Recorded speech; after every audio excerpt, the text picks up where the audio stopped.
Bismillahirrahmanirrahim. Assalamualaikum warahmatullahi wabarakatuh. Alhamdulillahirabbil alamin wa bihi nasta'inu ala umuri dunya waddin. Wa sallallahu ala nabiyyina wa sayyidina Muhammadin wa ala alihi wa sahbihi ajma'in. Amma ba'd. Jamaah salat zuhur Masjid Manarul Ilmi rahimani wa rahimakumullah. Hari ini kita akan masuki bab yang ke-25 yang dibawakan oleh Imam Bukhari dalam kitab beliau Al-Adabul Mufrad. Judulnya adalah kewajiban bersilaturahim. Kewajiban bersilaturahim. Berarti silaturahim itu hukumnya wajib. Ya. Kalau seandainya ditinggalkan, maka bisa mendatangkan dosa bagi yang meninggalkannya.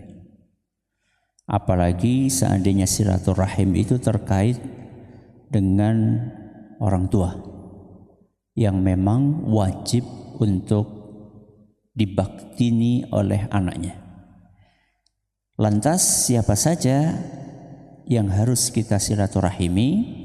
Inilah yang dibahas di hadis nomor 47 yang dibawakan oleh beliau dari seorang sahabat Nabi SAW yang bertanya kepada beliau, "Ya Rasulullah, man abar?"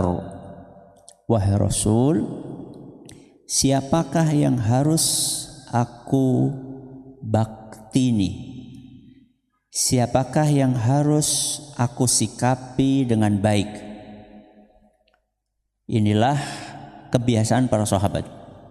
Ketika mereka akan mengamalkan sesuatu, mereka bertanya terlebih dahulu kepada ahlinya supaya tidak keliru.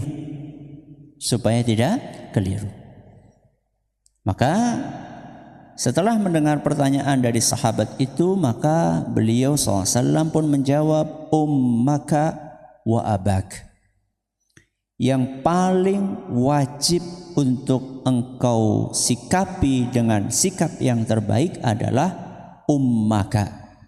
Siapa ummaka? Ibumu, wa abaka, dan bapakmu. Berarti silaturahim yang nomor satu adalah silaturahim anak kepada orang tuanya. Beberapa saat yang lalu saya dapat cerita ada seorang ibu yang sakit-sakitan. Kemana-mana berobat, berangkat sendiri. Gak ada yang nemeni. Suaminya sudah meninggal dunia. Usianya sudah mungkin 60-70 tahunan. Jalannya sudah pelan, ngantri berjam-jam di rumah sakit. Ketika ditanya putranya di mana? Ada berapa putranya? Lupa saya, 4 apa 6 putra. Kok nggak diantar putranya? Sibuk. Allahu Akbar. Punya anak 4 atau 6, nggak ada satupun yang punya kesempatan untuk mengantar ibunya ke rumah sakit. Ini anak model apa? Anak model apa? Dia bisa perhatian kepada istrinya, dia bisa perhatian kepada anaknya, dia bisa perhatian kepada teman di kantornya, tapi kepada ibunya sendiri nggak bisa perhatian. Ini anak model apa ini?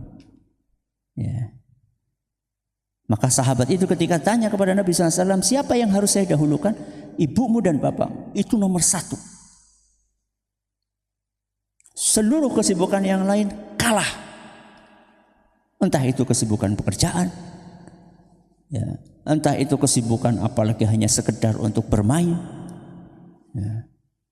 Nomor satu adalah orang tua. Kemudian Nabi melanjutkan, wa ukhtaka wa akhak. Wa ukhtaka wa akhak. Terus siapa lagi setelah bapakku dan ibuku yang harus aku baiki? Nabi SAW katakan, saudarimu dan saudaramu. Saudarimu berarti perempuan, saudaramu berarti laki-laki. Kakak kandungmu atau kakak atau adik kandungmu. yang laki-laki maupun yang perempuan. Dan sangat disayangkan betapa banyak kakak beradik yang tidak akur cuma gara-gara rebutan apa? Warisan. Memalukan. Padahal sama-sama muslim, sama-sama muslimah. Cuma gara-gara remeh-temeh urusan warisan terus silaturahimnya putus. Itu bukan sifat seorang muslim dan muslimah. Bapak, ibu, saudara, saudari. Terus siapa lagi? Wa maulaka alladhi yalidhak. Setelah itu kemudian kerabat-kerabatmu, saudara-saudaramu yang terdekat. Berarti siapa kira-kira? Paman. Ya, baik itu paman dari ibu maupun paman dari bapak. Terus bibi, baik itu bibi dari ibu atau bibi dari bapak. Dan bibi dari ibu itu lebih diprioritaskan. Ya, kakaknya ibu atau adiknya ibu. Karena Nabi SAW mengatakan al-khalatu bimanzilatil kakak ibumu atau adik ibumu perempuan itu sama kayak ibumu. Adik perempuan ibumu atau kakak perempuan ibumu itu sama kedudukannya kayak ibumu. Ya. Sudah, itu yang terdekat. Baru kemudian Nabi SAW mengatakan hakun wajib. Itu adalah hak yang wajib untuk ditunaikan. Ini jelas sekali perkataan Nabi wajib. Ya, berarti kalau enggak dilakukan bisa berdosa. Warahimun mausulatun, itulah silaturahim yang harus disambung oleh seorang muslim. Kita ulangi, siapa? Ibu, terus bapak, terus saudara, terus saudari, terus kerabat-kerabat lainnya yang dekat-dekat. Pelajari nasab kita untuk kita bisa menyambung silaturahim dengan maksimal. Hadis ini dinilai dhaif oleh sebagian ulama, tapi secara umum silaturahim banyak hadis yang menunjukkan tentang perintah menyambungnya. Mudah-mudahan bermanfaat. Kita akhiri dengan doa kafaratul majlis. Subhanakallahumma wa bihamdika asyhadu an la ilaha illa anta astaghfiruka wa atubu ilaik. Assalamualaikum warahmatullahi wabarakatuh.